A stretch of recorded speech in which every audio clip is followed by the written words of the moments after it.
마태복음 2장 1절에서 2절입니다. 마태복음 2장에서 2장 1절에서 2절 신약성경 2면입니다.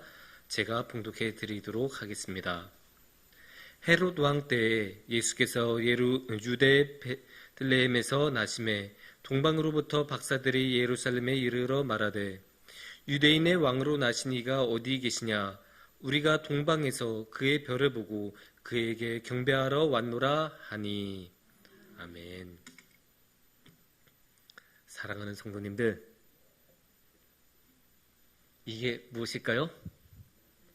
모자죠. 조금 더 구체적으로 말하면 야구 모자, LA 다저스 모자, 여러 가지로 말할 수 있겠지만 하여간 모자죠. 이 모자를 우리는 보통 어떻게 쓰죠?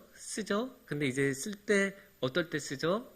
추울 때 쓰기도 하고, 아니면 너무 더워서 쓰기도 하고, 아니면 오늘같이 비가 너무 많이 와서 비를 막기 위해서 쓰기도 합니다. 그러면 보통 어떤 방식으로 쓸까요? 보통 평범하게 하면 이렇게 쓸 거고, 힙합으로 쓰려면 약간 이렇게 삐뚤어지게 쓸 거고, 조금 더 멋있는 사람들은 이제 이렇게 뒤로 쓰기도 하고.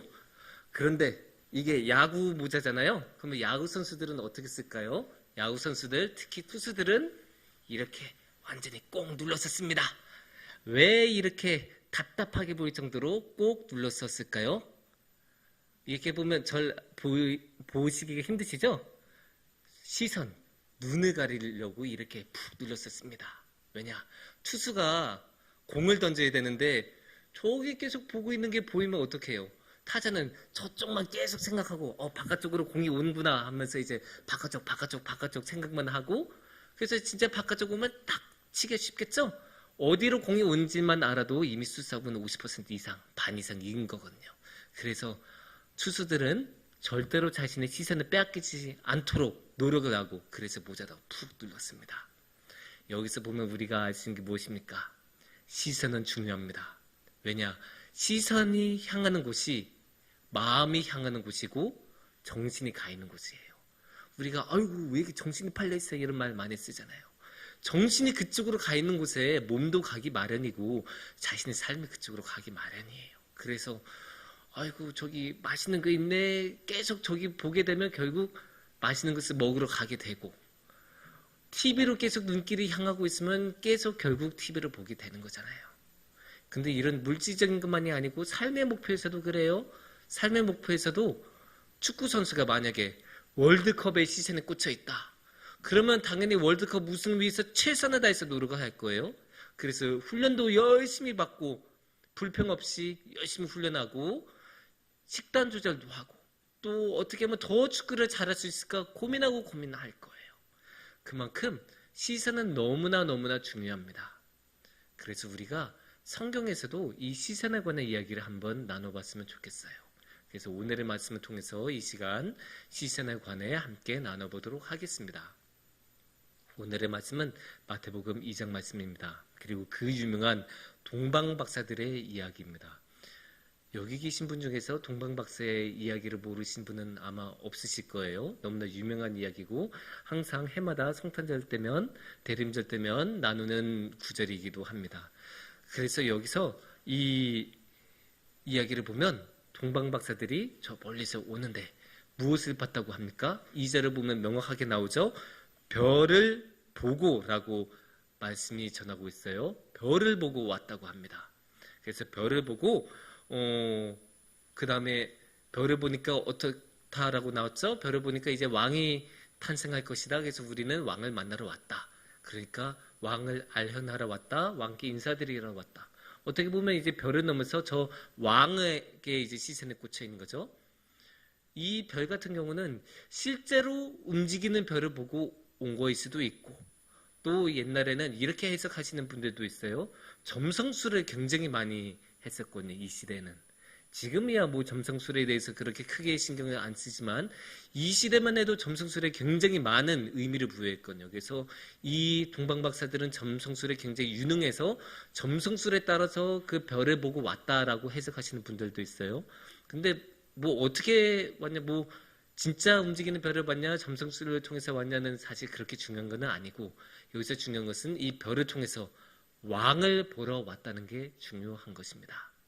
그러면 어디서 왔다고 하죠? 2절을 보면 동방에서 왔다고 분명히 말씀하고 계세요. 그래서 동방이니까 어디예요? 동쪽이죠. 동쪽에 이제 한자만 나오면 동방이 되겠는데, 저 동쪽이라고 하는데 이 동쪽이 정확히 어디 동쪽인지는 몰라요. 왜냐? 성경에서 더 이상 자세하게는 안 써져 있으니까요. 그러니까 동쪽이라고 하면 가깝게는 저 아람 땅일 수도 있어요. 왜냐? 야곱이 그 에서한테서 도망쳐서 삼촌의 라반의 집으로 갈 때, 그게 아람 족속이 살던 그 땅이거든요. 거기로 갈 때 동쪽에 있는 족속들을 향해서 갔다라, 이런 식으로 창세기 나와요. 그래서 동쪽하면 아람 땅이 될 수도 있고, 또 조금 더 멀리 가면 어디가 나올까요? 그 사우디아라비아가 있는 그 아라비아 반도가 나오죠. 거기가 될 수도 있고, 아니면 조금 더 멀리 가면 이 이스라엘 민족들이 끌려갔었던 바벨론 땅이 나올 것입니다. 바벨론 땅이 될 수도 있어요. 그리고 더 멀리 가면 인도까지 갈 수도 있어요. 인도는 확실히 이스라엘에서 동쪽이죠. 물론 우리나라도 이스라엘에서 동쪽이기는 한데, 이 동방을 우리나라로 해석한 사람 제가 지금까지 본 적은 없어요. 그래서 우리나라는 아마 아닐 거고, 최대한 멀리 봤을 때 인도가 될 것입니다. 가깝게는 아람 땅, 멀리는 인도. 인도면 진짜 대단한 거죠. 엄청나게 머니까. 근데 이 말씀을 읽을 때마다 저는 이 동방 박사들이 정말로 대단하게 느껴져요. 왜냐? 사실 동방 박사들은 여기까지 오는 게, 이 베들레헴 땅까지 오는 게 별로 이득이 없어요. 여기까지 왔다고 해서 이 사람들이 유명해진 것도 아니고, 자신들이 무슨 선물을 받는 것도 아니고, 자신들은 오히려 와서 선물을 하고 갔죠. 동방 박사들은. 그러니까 동방 박사들은 베들레헴 땅까지 와서 무슨 권력을 획득한 것도 아니고, 왕권을 획득한 것도 아니고, 돈을 번 것도 아니고, 오히려 돈을 쓰고 갔죠. 그러니까 이 사람들은 정말로 왜 왔지라는 생각이 들 정도로, 어떤 면에서는 이렇게 생각하실 수도 있어요. 나중에 왕이 될 사람하고 미리 친해지면 좋지 않을까, 이런 생각 가지실 수도 있는데, 예수님은 갓난아기이지 않았습니까? 그러면 갓난아기가 왕권을 획득하려면 어떻게 돼요? 상식적으로 최소한 15년, 길면 30년까지도 걸리겠죠? 지금 투자한 거를 15년 뒤, 30년 뒤에 얻을 수 있다면 그게 과연 현명한 투자인가라고 생각을 할 수밖에 없죠. 그러니까 동방 박사들은 별로 얻을 수 있는 이득이 사실은 없어요. 오히려 위험하기만 할 뿐이에요. 만약에 인도에서 왔다, 지금도 인도에서 이스라엘 땅까지 가려면 힘들어요. 한참 걸려요. 그런데 옛날에는, 이 시대에는 이동, 교통 기술이 훨씬 안 좋았잖아요. 비행기도 없고, 기차도 없고, 자동차도 없고. 그러니까 배를 타고 위험하게 오든지, 아니면 낙타 타고, 나귀 타고, 말 타고 오든지, 둘 중 하나밖에 없을 텐데, 아무리 생각해도 걸어서 왔을 것 같지는 않아요. 그럼 이제 나귀나 낙타 타고 왔을 텐데, 얼마나 힘들어요, 그게. 일단은 오래 걸리고, 배로 타면 힘은 조금 더 덜 들일 수 있지만 풍랑 한 번 만나면 끝인 게 바다 여행 아닙니까? 그리고 육로로 오면 조금 더 안전할 수 있어도 오는 길에 강도를 만날 수도 있고, 전쟁에 휘말릴 수도 있고, 풍토병에 걸릴 수도 있고, 아니 하다못해 잘못 먹어서 식중독 하나만 걸려도 목숨이 위태해질 수 있는 게 이 당시의 장거리 여행이에요. 그래도 이 동방 박사들은 이 여행을 했어요. 이런 위험들 개의치 않았어요. 왜냐? 시선이 별에 꽂혀 있었으니까. 그리고 별을 넘어서 왕에 꽂혀 있었으니까. 우리는 정말로 왕을 만나야겠다. 그래서 저 별이 빛나는 곳으로 우리는 가겠다. 그래서 이 모든 어려움에도 불구하고 그것을 모두 감수하면서 기꺼이 이스라엘 땅으로 갔던 것이 이 동방 박사들입니다. 이 말씀을 이렇게 보다 보면 당연히 우리 자신의 상황을 바라보게 되죠. 그리고 우리는 그러면 무엇을 향해서 시선을 두어야 할까? 무엇을 향해서 시선을 두고 있을까? 이런 생각을 당연히 할 수밖에 없죠. 왜냐? 시선을 두는 곳에 향해 따라서 우리의 삶이 바뀌니까요. 정말로 열심히 일했는데 우리가 엉뚱한 곳에 시선을 두고 있으면 그 노력이 다 수포로 돌아갈 수도 있습니다. 그러니까 당연히 우리는 시선을 올바른 곳에 두어야 합니다. 그러면 우리들은 대부분 어디에 시선을 두고 있을까요? 제가 이렇게 많은 사람들을 보고 또 통계나 설문조사들을 보면 압도적으로 사람들이 말하는 게 결국은 돈이에요. 정말로 어떤 통계들 보면 우리나라만 유독 가족 같은 것이 삶의 1순위가 아니고 오히려 경제적인 측면이 1순위였던 경우가 굉장히 많습니다. 이 돈이란 것은 특히 우리나라에서는 무엇으로 나타나느냐? 우리나라에서 가장 안전하게 자산을 증식하는 방법은 부동산입니다. 그래서 부동산으로 돈이 귀결이 되는데 그 부동산의 꽃은 무엇입니까? 아파트죠. 그래서 아파트를 향해 시선이 꽂혀 있는 경우가 굉장히 많습니다. 하지만 아파트를 향해 우리의 시선을 둘 때 우리의 삶이 허무해진 경우가 참 많습니다. 왜냐? 아파트는 우리의 삶을 다 해결해 주지 못하기 때문입니다. 아파트는 물론 중요한 자산이 될 수 있고 또 우리가 당장 지낼 수 있는 곳이 없으면 아파트나 보금자리를 원하는 것은 당연한 일입니다. 하지만 아파트 자체가 삶의 목표가 되었을 경우에는 아파트 안에서 들어가서 살 때는 좋지만 그 이상은 아니라는 것입니다. 그래서 아파트에는 분명한 한계가 있어요.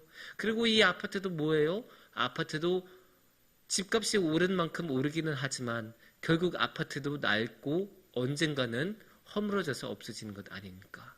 결국 없어지는 것에 우리의 시선을 두고 우리의 삶의 목표를 둔다면 그것은 그만한 허무한 결과를 만들어내기가 쉽습니다. 그래서 우리는 무엇에 시선을 둬야 합니까? 영원하고 흔들리지 않는 것. 이 동방박사들이 왜 이렇게 자신감 넘치게 이스라엘까지 올 수 있었느냐 하면 그 사람들은 흔들리지 않는, 변하지 않는 별을 향해서 보고 있었잖아요. 별빛은 변하지 않아요. 별빛은 가려질 수도 있고 계절에 따라서 안 보일 수도 있지만 별빛 자체는 변하지 않고 항상 우리가 볼 수 있는 거예요. 그리고 이 별 자체가 중요한 게 아니죠. 이 별은 무엇을 향해서 가리키고 있었죠? 이 별은 예수님을 가리키고 있었어요. 그러니까 이 동방박사들은 결국 이 별을 넘어서 예수님을 보고 있었기 때문에 이 사람들은 흔들리지 않는 목표를 가지고 허무하지 않고 끝까지 나아갈 수 있었습니다. 그러면 우리는 이 자리에서 물어봐야 합니다. 우리는 무엇을 봐야 합니까? 당연히 방금 전에 제가 정답을 알려드렸죠. 예수님을 봐야 합니다. 하지만 안타깝게도 우리는 우리의 일상생활 가운데서는 예수님을 직접 만나볼 수가 없어요. 그러면 우리도 예수님을 다른 무언가를 통해서 봐야 해요. 마치 동방박사들이 별을 통해서 예수님을 본 것처럼 우리도 다른 무언가를 통해서 예수님을 볼 필요가 있습니다. 그러면 여기서 무엇이 좋을까? 여러 가지 당연히 좋은 것이 있지만 저는 그 중에서 선교를 한번 이야기를 해보고 싶습니다. 어떻게 보면 이 동방박사들도 선교사들이었어요. 왜냐? 저 멀리 하나님의 뜻을 전하러 이스라엘 땅까지 온 거잖아요. 그러니까 어떻게 보면 이 동방박사들도 선교사들이었던 셈인데 우리가 사랑하는 사람들과 함께 있을 때 올바르게 시선을 처리하는 방법이 두 가지가 있어요. 첫 번째는 서로 바라보는 거예요. 사랑하는 사람하고 있으니까 좋잖아요. 그러니까 사랑하는 사람을 계속 보고 함께 서로 바라보는 것. 이게 한 가지 방법이 있고 두 번째 방법은 함께 다른 무언가를 보는 거예요. 그래서 함께 하나의 목표를 두고 그 하나의 목표를 향해서 함께 걸어가고 함께 나아가는 거죠. 둘 다 굉장히 좋은 방법이고 어떤 것이 더 좋다라고 말할 수 없을 정도로 둘 다 필요한 방법입니다. 그리고 교회 맥락에서는 이 첫 번째 서로 함께 바라보는 방법은 예배라고 말할 수 있어요. 사랑하는 하나님을 예수님을 바라보는 가장 좋은 방법은 예배이기 때문이에요. 그렇다면 함께 하나님과 함께 무언가를 바라보는 일, 하나님께서 함께 하시는 그 목표를 함께하는 일 중에서 가장 좋은 방법은 저는 선교라고 생각합니다. 선교는 우리가 하나님의 말씀을 가지고 나아가는 것 아닙니까? 그리고 하나님은 항상 그런 것을 원하세요. 하나님의 말씀을 전하고 하나님의 복음을 전하고, 그리고 이 선교가 참으로 좋은 게 이렇게 선교를 할 때 우리가 교회 내적으로도 함께 하나가 되는 그런 역사를 경험할 수 있어요. 왜냐?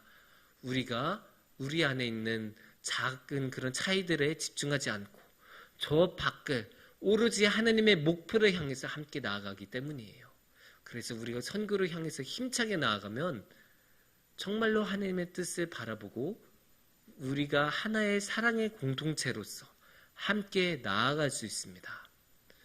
그거는 당연히 하나님께서도 원하시는 일이에요. 우리가 하나의 공동체로서 살아가는 것, 그리고 하나님께서 항상 그리워하시고 항상 애달파하시면서 바라보시는 아직 믿지 않는 그 사람들을 향해 나아가는 것을 하나님께서는 너무나 원하시고 항상 그들을 향해서 하나님께서는 시선을 두고 계시는데, 우리가 그 시선을 함께 바라보고 그 시선에 따라서 우리도 나아간다면 자연스럽게 그들을 바라보고 있는 하나님과 함께 할 수 있을 것입니다. 사랑하는 성도님들은 지금 무엇을 바라보고 계십니까? 이 세상은 너무나 복잡하고 우리의 삶은 너무나 힘들어서 사실 우리는 살면서 저 하늘을 한번 바라보는 게 쉽지 않아요. 그만큼 우리의 삶은 너무나 복잡하고 할 것도 너무나 많고 아무것도 안 한 것 같은데도 벌써 하루가 끝나 있는 것을 우리가 자주 경험할 수 있습니다. 이렇게 힘들고 힘들 때일수록 우리는 눈을 들어서 산을 보고 눈을 들어서 하나님을 봐야 합니다.